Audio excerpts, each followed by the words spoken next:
Hi అండి, అందరూ ఎలా ఉన్నారు? బాగున్నారా? అందరూ బాగుండాలని మనస్ఫూర్తిగా కోరుకుంటున్నాను. Welcome back to our channel Bindu the home maker. So ఈ రోజు వీడియో వచ్చేసరికి నేను 2 రోజులు చేసుకున్న పనులు అయితే మీతో షేర్ చేసుకుంటూ అయితే మాట్లాడేసుకుందాము. సో ఉదయాన్నే లేచిన తర్వాత ఇంకా రెడీ అయిపోయి పైకి వచ్చానమాట. పూలు తీసుకొని వెళ్దామని చెప్పేసి, దేవుడికి ఏమన్నా పూలు ఉంటే ఏమనని. ఈ చిత్రం ఏంటంటే, నేను ఏ రోజైతే పూల కోసం వస్తానో ఆ రోజు పూలు ఉండవన్నమాట. ఈ రోజు పూలు ఉండవులే అనుకున్న రోజు మాత్రం చెట్టుకు చాలా పూలు ఉంటాయి. ఆ రోజు సాయంత్రం చూస్తాను నేనైతే. ఇదైతే ముందు రోజు అనమాట. ఇప్పుడు మీరు చూసారు కదా, దానికి ముందు రోజు నైట్ ఏంటంటే నెక్స్ట్ డే కోసం అని చెప్పేసి ప్రిపేర్ చేసుకున్నాను. యాక్చువల్గా ఏంటంటే సమ్మర్ హాలిడేస్ పిల్లలకైతే ఇచ్చేశారు, మా పిల్లలకి. సో అందుకని చెప్పేసి నేను చాలా పీస్ఫుల్గా వర్క్ అయితే చేసుకుంటా ఉంటాను. పీస్ఫుల్గా వర్క్ చేసుకునేటప్పుడు మనం కొన్ని ప్లానింగ్స్ కనుక ఈవినింగ్ కొన్ని చేసుకొని రెడీగా పెట్టేసుకుంటే నెక్స్ట్ డే మార్నింగ్కి మనం కొంచెం లేట్గా లేచినా నిదానంగా పని చేసుకున్నా హడావుడి పడకుండా అందరికీ టైంకి అయితే అందించవచ్చు కదా. అందుకని చెప్పేసి అనమాట. ఇక్కడైతే నేను చూస్తున్నారు కదా, ఈ ట్రిక్ అయితే నాకు మా అమ్మమ్మ నేర్పించింది. చిన్నప్పుడు పప్పు నానబోసి నేనే కడిగేదాన్ని అనమాట. అలాగా చేయి తిప్పుతా ఉంటే మనకి సగబడా వచ్చేస్తుంది అనమాట, పైన పొట్టంతా కూడా. అందుకని చెప్పేసి ఇంకా నేను అలాగా క్లీన్ చేస్తాను. ఫస్ట్ అయితే కొంచెంసేపు అలా క్లీన్ చేసి తర్వాత అయితే చేస్తాను. ఇవి వచ్చేసరికి సజ్జ ఇడ్లీలు అనమాట. సజ్జ ఇడ్లీకి ఎప్పుడంటే ఏంటంటే, మనం సజ్జలతో పాటు ఇడ్లీ రవ్వ కూడా పోసుకుంటే కనుక ఇడ్లీలు బాగా వస్తాయి. సో అందుకని అలా చేశాను. ఇంకా ఆ రోజు నైట్ వచ్చేసరికి ఉప్మా చేశాను. మా ఇంట్లో అబ్జెక్షన్స్ ఫుడ్ విషయంలో అస్సలు ఏమి ఉండవనే చెప్పచ్చు. ఏది చేసినా కూడా తినేస్తారు వాళ్ళైతే. మా పెద్ద బాబుతోనే కొంచెం అబ్జెక్షన్ ఉండేది ఇంతకుముందు, కానీ వాడు హాస్టల్లో జాయిన్ అయ్యి వచ్చిన దగ్గర నుంచి అసలు చాలా క్వైట్ చేంజెస్ అనమాట. ఏది పెట్టినా తినేసేటట్టుగా మారిపోయాడు అనమాట. సో ఇంకా నాకైతే ఫుడ్ విషయంలో మా ముగ్గురు ఏమీ అనరు. ఇంకా నాదైతే ఏది ఉంటే అది తినేస్తాను. ఇదైతే ఆ రోజు ముందు రోజు ఏకాదశి, అంటే ఇది మంగళవారం నైటు, తర్వాత నెక్స్ట్ డే బుధవారం. ఇది బుధవారం మార్నింగ్ అనమాట. అంటే నేను మంగళవారం నాడు ఏకాదశి ఉపవాసం ఉంటాను. అంటే నేను ఏకాదశి వ్రతం చేస్తుంటాను. అందుకని చెప్పేసి ఆ రోజు మంగళవారం నాడు ఉపవాసం ఫుల్ డే ఫాస్టింగ్ ఉండేసి బుధవారం నాడు ఉదయాన్నే లేచి పూజ అయితే చేసుకుంటున్నాను. సో మనం పూజ చేసుకునేటప్పుడు కంపల్సరీగా ముందైతే కుంకుమ బొట్టు అయితే పెట్టుకుంటాను. ముందు రెడీ అయ్యి రాగానే ముందు దేవుడి గది తలుపులు తీసేసి ఆ తర్వాత కుంకుమ బొట్టు పెట్టుకొని మిగతా పనులు అయితే తర్వాత చేసుకుంటా ఉంటాను. ఎందుకంటే మనకి స్టిక్కర్ ఉన్నా కూడా ముందు కుంకుమ మెయిన్ అని చెప్తారు కాబట్టి ముందైతే అవి పెట్టుకొని నెక్స్ట్ ఫ్రిడ్జ్ పాలు తీసేసి బయటకు పెట్టేసి పాలు కాగబెట్టుకొని ఇంకా ఆ తర్వాత ఇంట్లో డోర్స్ అన్నీ ఓపెన్ చేస్తాను అనమాట. ఆ తర్వాత నెక్స్ట్ దేవుడు పూజ అనేది చేసుకుంటాను. ఎందుకంటే ఇక్కడ దేవుడు పూజకు కూడా కావాల్సిన పనులు కొన్ని క్లీనింగ్లు అన్నీ ఉంటాయి కాబట్టి ఇవి చేసే లోపల పాలు కాగిపోతాయి అని చెప్పేసి పాలు అయిపోతే పని అని చెప్పి అయితే స్టార్ట్ చేశాను అనమాట. యాక్చువల్గా ఈ వీడియో అయితే నిన్నే పోస్ట్ చేద్దాం అనుకున్నాను, కానీ ఏంటంటే నిన్న పవర్ కట్ అయింది మా ఇంట్లో. సో పవర్ కట్ అయ్యే వల్ల ఇంకా అది పోస్ట్ చేయలేక ఈరోజు నేను పోస్ట్ చేస్తున్నాను వీడియోని అయితే. ఇంకా చెప్పాను కదండి, సమ్మర్ డే మార్నింగ్స్ కొన్ని పనులు ప్రశాంతంగా కూల్గా చేసుకుందాం అని అయితే ప్రయత్నిస్తాను. రోజు హడావుడి ఎప్పుడూ ఉండేదే. 365 డేస్ మనకి ఆడవాళ్ళకన్నా హడావుడి లేకుండా అసలు ఉండదు. అందుకని చెప్పేసి సమ్మర్లో అన్నా కొంచెం ప్రశాంతంగా కూల్గా నిమ్మలంగా కొంచెం నిదానంగా చేసుకోవచ్చు కదా అనే ఉద్దేశంతో అయితే నిదానంగా పని చేసుకుంటూ ఉంటాను. అయితే పిల్లలు లేచే లోపల కొన్ని పనులు అయితే ముఖ్యంగా అయితే ఫాస్ట్గా చేసేసుకుంటాను. టిఫిన్ బ్రేక్ఫాస్ట్ ప్రిపరేషన్ కానీ ఆ చట్నీలు కానీ ఏదైనా చేయాలనుకునే అన్నీ అయితే ముందు నేను ప్రిపేర్ చేసేసి పెట్టుకుంటా. వాళ్ళు లేచే లోపల ఎట్లాగో సమ్మరే కాబట్టి వాళ్ళు కొంచెం నిదానంగా లేస్తారు. 8:30, 9:30 అలా అవుతుంది. ఇంకో వీక్నెస్ ఏంటంటే, నాకు నిద్రపోయే వాళ్ళని అస్సలు లేపనండి నేనైతే.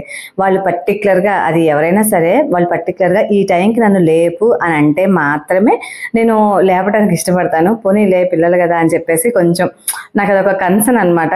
చెప్పలేను అది ఎందుకనో, కానీ ఎవరిని నిద్రపోతుంటే నాకు అసలు లేపబుద్ధి కాదనమాట. సో అలాగైతే చేస్తాను. ఇంకా ద్వాదశి అని చెప్పేసి దేవుడికి పొంగల్ పెట్టుకుంటాను. నేను ఏకాదశి రోజు ఎక్కువ శాతం ఫ్రూట్స్ కానీ పాలు కానీ ప్రసాదంగా నైవేద్యంగా దేవుడికి సమర్పించుకొని కంపల్సరీగా ద్వాదశి రోజు మాత్రం నేను ఈ విధంగా చేస్తాను అనమాట. సో నాకు కూడా సినిమాలో లాగా టవలు తలకి కట్టుకొని పూజ చేయాలని కోరిక అనమాట. సినిమాల్లో చాలా వీడియోస్ హీరోయిన్స్ అలా చేస్తారు కదా, సో అలా చేయాలనిపించింది, కానీ అస్సలు చేయకూడదంట కదా అలాగైతే. అందుకని చెప్పేసి మళ్ళీ అక్కడ దేవుడి దగ్గర ముందు స్టార్టింగ్ అలా పెట్టిన ఆ తర్వాత మాత్రం కంపల్సరీగా జడ వేసుకోవడం కానీ లేదంటే ముడి పెట్టుకోవడం కానీ చేసి ఆ తర్వాత అయితే పూజ అయితే స్టార్ట్ చేస్తాను నేను. సో ఇలాగైతే పద్ధతి అయితే కొన్ని నాకు తెలిస్తే మాత్రం కంపల్సరీగా ఫాలో అవుతానండి. ఎందుకంటే మనకి తెలియనప్పుడు అది తప్పే కాదని అంటారు. ఇంకా మనకి ఇప్పుడు యూట్యూబ్ బాగా ఫేమస్ అయిపోయింది కాబట్టి దాంట్లో మనకి రకరకాలుగా వీడియోస్ అన్నీ చూస్తుంటాం కాబట్టి సో దాన్ని కూడా కొన్ని మనకి చేతనేంత వరకు మనం చేయగలంత వరకు అయితే నేను కూడా ఇవి అయితే కొన్ని అయితే ఫాలో చేస్తూ ఉంటాను. ఇంకా తర్వాత అయితే ముందు ఇంకా దేవుడి దగ్గర అయితే ఇవి ఇప్పుడు మీరు చూసే దగ్గర నుంచి దేవుడి దగ్గర అన్ని పూలు పెట్టేసి ఆ తర్వాత గడప దగ్గర అయితే పూలు పెట్టుకుంటాను. గడపకు పూలు పెట్టి ఇదైతే ప్రతిరోజు డైలీ చేయాల్సిన పని అనమాట. సో నేను అన్ని రెడీ చేసుకుని దీపారాధన చేసే లోపల నాకు ప్రసాదం నైవేద్యం కూడా రెడీ అయిపోయింది. ఇది దేవుడికి ఇంకా వేడి వేడి నైవేద్యం పెట్టకూడదు కాబట్టి ఇది ఎందుకంటే ముందు దేవుడి పూజకు ముందు కనుక కంప్లీట్ చేసుకుంటే అది దేవుడికి పెట్టే టైంకి అది చల్లారిపోతుంది అనమాట. ఒకవేళ చల్లారిపోతే చన్నీళ్ళలో పెట్టేస్తే ఆరబెట్టేసుకుంటాను. సో ఈరోజు ద్వాదశి కాబట్టి ఏకాదశి రోజు కానీ ద్వాదశి రోజు కానీ స్వామికి సమర్పించే నైవేద్యంలో కంపల్సరిగా తులసి ఆకులు పెట్టి నైవేద్యం సమర్పించాలని చెప్తారనమాట. అందుకని చెప్పేసి అయితే నేనైతే ఈ విధంగా చేస్తున్నాను. ఇంకా సమ్మర్ వచ్చేసిన తర్వాత మనం ఎలా అంటే మనం సంవత్సరానికి తరబడా ఏదైనా స్టాక్ పెట్టుకోవాలి, మనం ఏదైనా ప్రిపరేషన్ చేసుకోవాలి అనుకుంటే సమ్మర్లోనే చేస్తాం. ఫర్ ఎగ్జాంపుల్ కారం కానీ, పచ్చళ్ళు కానీ, పసుపు కానీ, లేదంటే ఊరగాయలు కానీ, ఊరగాయలు చెప్పేశాను కదా, ఆ తర్వాత వడియాలు కానీ ఇట్లాంటివి ఏవైనా సరే, ఉప్పు మిరపకాయలు అదే చల్ల మిరపకాయలు అంటారు కదా, సో ఇవన్నీ ఏవైనా సరే ముందే ప్రిపరేషన్ చేసుకోవాలి. ఇక్కడైతే ఒక రోజు మొత్తం ఉన్నా కదా ఏకాదశి ఉపవాసం, సో ఇంకా నా వల్ల కాక ముందైతే నైవేద్యం తీసుకున్నాను. నేను కూడా దేవుడికి పెట్టిన నైవేద్యాన్ని ప్రసాదంగా తీసుకున్నాను. ఇంకేవైతే రాత్రి ముందు రోజు నైటే నేను మినపప్పు నానబెట్టి పెట్టుకున్నాను అనమాట. నెక్స్ట్ డే వడియాలు పెట్టుకుందాం అని చెప్పేసి, ఎందుకంటే ఇంక ఇప్పుడు మార్నింగ్ లంచ్ బాక్స్ పెట్టే పని లేదు కాబట్టి కొంచెం ఈ వడియాలు పెట్టుకునే పని కంప్లీట్ చేద్దామని చెప్పేసి మినపప్పు వడియాలు చేద్దామని చెప్పి ఇక్కడైతే మినపప్పు ఒక గ్లాసు మినపప్పు పోసేసి రాత్రంతా నానబెట్టేశాను. ఇంకా మార్నింగ్ మినపప్పు పొట్టుపప్పే కాబట్టి మనం కడగాల్సిన పని ఒకటి ఉంటుంది. గుళ్ళు అయితే కనుక మనకి పని ఉండదు, కానీ పప్పు కాబట్టి కంపల్సరీగా కొంచెం టైం పడుతుంది. సో అందుకని ముందే లేచిన గబగబా ఫాస్ట్గా పని చేస్తామన్నమాట. ఎందుకంటే మళ్ళీ పిల్లలు లేచి రెడీ అయ్యే లోపల అయితే నాకు ఆ పని అయిపోవాలి. ఇంకా అది చేసేసుకొని ఆ తర్వాత పిండి కలుపుదామని చెప్పేసి పిల్లలకి టిఫిన్స్ చేద్దామని చెప్పి చేస్తాను. యాక్చువల్గా అయితే ఈరోజు అయితే 3 రకాల టిఫిన్స్ అయినాయి మా ఇంట్లో.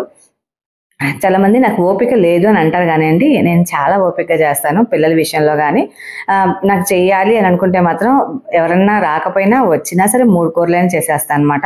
నాకు అంత ఇష్టము. ఇంట్లో వాళ్ళకి మనమే కదా పెట్టుకునేది, ఇంకెవరు పెట్టరు కదా అనే ఉద్దేశంతో చాలా ఓపికగా ఏవైతే చేయాలనుకున్నా అంత బట్టి చేస్తాను. ఇంకా హెల్త్ బాగునకపోతే మాత్రం ఇంకా దాన్ని అయితే వదిలేస్తాను తప్పితే మిగతా రోజులు అయితే ఏం చేయను. సో ఇక్కడ వచ్చేసరికి వెజిటేబుల్స్ అయితే మా హస్బెండ్కి వెజిటేబుల్స్ అయితే బాయిల్ చేశాను. ఆ తర్వాత ఇడ్లీ వచ్చేసరికి నాకు, పిల్లలేమో మోహిత్ అస్సలు తిననమాట ఇడ్లీ అయితే. వాడు హాస్టల్కి వెళ్ళొచ్చిన దగ్గర నుంచి ఇడ్లీ అంటే చాలు, ఇంకా అమ్మ నాకు ఇడ్లీ అయితే వద్దు ఇంకేదైనా తింటానంటాడు. ముందు చెప్పావు కదా బిందు ఏం తిన్నానంటే ఎక్సెప్ట్ ఇడ్లీ అనమాట. ఎందుకంటే వాడికి హాస్టల్లో ఇడ్లీలు వేరేలా ఉంటాయంట, అందుకని మాత్రం వద్దంటాడు. అందుకని ఇంక పిల్లల కోసం అని చెప్పి చపాతీ పిండి పూరీ పిండి కలిపేసేసి పెట్టేశాను అనమాట. వాళ్ళకేమో పూరీలకి కూర, నాకు ఇడ్లీ, మా హస్బెండ్కి ఏమో వెజిటేబుల్స్. ఇట్లా 3 రకాల బ్రేక్ఫాస్ట్ చేశాను. ఓపిక ఎక్కువేనండి నాకైతే, కానీ చాలా మంది నాకు ఓపిక లేదంటారు, ఎందుకంటే వాళ్ళందరూ మనం డైలీ చూడరు కదా. సో ఇక్కడైతే ఇంకా పప్పు అయితే మెదికేసింది, మినపప్పు నానబెట్టుకున్నాను కదా, సో వాటిని అయితే గ్రైండర్కి వేసి, ఇక్కడ మనం వడియాలు పప్పు నానబెట్టుకున్నప్పుడు మనం గ్రైండర్ వేసేప్పుడు దాన్ని అస్సలు నీళ్లు పోయకుండా చెయ్యి మాత్రమే తడి చేసుకుంటా ఉప్పు జీలకర్ర వేసుకొని గ్రైండ్ చేసుకోవాలి. ఆ తర్వాత పచ్చిమిరకాయలు పేస్ట్ చేసుకున్నాను. అల్లం, కొంతమంది అల్లం పచ్చిమిరకాయలు వేస్తారు, నేనైతే మాత్రం ఓన్లీ పచ్చిమిరకాయలు మాత్రం వేసాను. కొంచెం అల్లం వేస్తే ఏంటంటే రంగు మారుతాయి అనమాట. ఇంకా అయిపోయింది. ఇప్పటికి కూడా పిల్లలు అయితే లేవలేదని చెప్పాలి. ఇంక పిల్లల్ని లేపేసి ఇంకా లేవండి బ్రష్ చేసుకోండి అని చెప్పేసి వాళ్ళని లేపి, ఈ లోపల ఇడ్లీ కూడా అయిపోతాయి అని చెప్పేసి ఇడ్లీ పొయ్యి మీద పెట్టేసుకొని, ముందు రోజు ఉపవాసం ఎఫెక్ట్ అయితే నాకు నెక్స్ట్ డే బాగా ఉంటుంది. ఉపవాసం ఉన్న రోజు ఏమి ఉండదు, కానీ నెక్స్ట్ రోజు మాత్రం దంచి కొట్టిద్ది అనమాట. అలాగా ఇంకైతే ఇక్కడ పైకి వచ్చేసి వడియాలు అయితే పెట్టుకుంటున్నాను. ఇంకా మినపప్పు వడియాలు కరెక్ట్గా షేప్ రావాలని చెప్తుంది మా అత్తయ్య, నాకు వచ్చినట్టయితే నేను పెడతాను. ఇంకా మనం ఏం చేయలేం కాబట్టి, ఇంకా నాకు ఎప్పుడు ఇంతకుముందు వీడియో లాస్ట్ ఇయర్ వీడియోలో కూడా షేర్ చేశాను అనమాట. నాకు ఎప్పుడు వడియాలు పెడుతున్నా మా అత్తయ్య మా అమ్మే గుర్తుకొచ్చేవాళ్ళు. ఎందుకంటే వాళ్ళే కదా ఎప్పుడు ప్రతి సమ్మర్లో మా అత్తయ్య ఇంటికి వెళ్ళినప్పుడల్లా మా అత్తయ్య వడియాలు పెట్టేస్తారు. సో అక్కడ ఉన్న ఎక్స్పీరియన్స్ అనమాట. నిజంగా ఒకసారి చిన్నప్పుడు మనం నేర్చుకున్న విషయాలు మనకి లైఫ్లో అనేవి చాలా ఉపయోగపడతాయి అనేవి ఇలాంటి కొన్ని ఎగ్జాంపుల్స్ ఉంటాయి అన్నమాట. సో అందుకని చెప్పేసి నేనైతే ఇంకా వడియాలు ఇట్లా టేబుల్ పెట్టుకొని దాని మీద అయితే పెట్టేసుకొని అయితే మొత్తం అయితే వడియాలు పెట్టినాను. మినపప్పు ఎక్కువ చూడటానికి ఒక గ్లాసే పోసుకున్నాను అనమాట. గ్లాసే కాబట్టి ఎక్కువ టైం ఏం పట్టలేదు, కానీ ఇదేంటంటే చిన్న చిన్నగా మనకి షేప్ వచ్చేటట్టు పెట్టాలి, కొంచెం టైం టేకను. దీంతో పాటు పోలిస్తే సగ్గుబియ్యం వడియాలే ఫాస్ట్గా అయిపోతాయి అని చెప్పొచ్చు. ఇంకా ముందు రోజు 2 రోజులు ముందే నానబెట్టేసాను అనమాట. ఈ ఉప్పు మిరపకాయలు కూడా, అదే చల్ల మిరపకాయలు అంటారు కదా, సో వాటిని కూడా 2 రోజులు నానిపోయినాయని చెప్పేసి ఎండబెడదామని చెప్పేసి ఇట్లాగైతే తీసుకొచ్చాను. సో నేనైతే ఎండాకాలం వచ్చిందని చెప్పేసి కొన్ని పనులు అయితే షురూ చేసేసాను. రోజుకొక పని చేసుకుంటూ వెళ్దాంలే, వడియాలు కానీ కారాలు పచ్చళ్ళు అయితే ఇంకా మనం పెట్టాల్సిన అవసరం లేదండి, అదైతే అమ్మ చూసుకుంటుంది. ప్రతి సమ్మర్లో కూడా నాకు కావాల్సిన ఊరగాయ పచ్చళ్ళు కారము మొత్తం అమ్మే తీసుకొస్తుంది అనమాట. ఇంకా సమ్మర్ హాలిడేస్కి వెళ్ళినప్పుడు నేను అవన్నీ హాలిడేస్ అమ్మ అన్ని పెట్టేసి, ఆవకాయ టమాటా గోంగూర ఇంకా ఒకటి కాదు అన్ని రకాలు ఉంటాయి అనమాట పచ్చళ్ళు నా దగ్గర. సో అందుకని చెప్పేసి అవన్నీ తెచ్చుకుంటాను. ఇంక ఇక్కడైతే నేను పైనుంచి వచ్చేసరికల్లా పిల్లలు లేచి బ్రష్ చేసుకొని రెడీ అయిపోయారు. ఇంకా అందుకని చెప్పేసి వాళ్ళకైతే ఇంకా పూరి టిఫిన్ పెట్టేశాను. నేనైతే ఇడ్లీ పెట్టుకొని కొన్ని వెజిటేబుల్స్ అయితే పెట్టుకొని తిన్నాను. అంతలోకైతే మా పిల్లల ఫ్రెండ్స్ వచ్చారనమాట. ఇంకా పిల్లలకి బాబీ వాళ్ళ ఫ్రెండ్స్ వచ్చారు, ఇంకా వాళ్ళు ఆడుకుంటా ఉన్నారు. సో ఇదండి ఈరోజు వీడియో అయితే. ఇంకా నెక్స్ట్ వంట కోసం ఏమేమి కావాలో అన్ని రెడీ చేసుకొని పెట్టుకున్నాను అనమాట ఇక్కడైతే. ఇదనమాట ఈరోజు వీడియో అయితే. మీ అందరికి నచ్చింది అనుకుంటున్నాను. నచ్చితే ఇంకా ఒక లైక్ చేయండి, ఒక మంచి కామెంట్ చేసి నన్ను కొంచెం ఎంకరేజ్ చేయండి. వీడియో నచ్చింది అనుకుంటే కనుక కొత్త వాళ్ళు ఎవరైనా చూస్తుంటే కనుక మన ఛానల్ చూసి సబ్స్క్రైబ్ చేసుకోండి. Keep watching Bindu the home maker. అందరూ బాగుండాలి.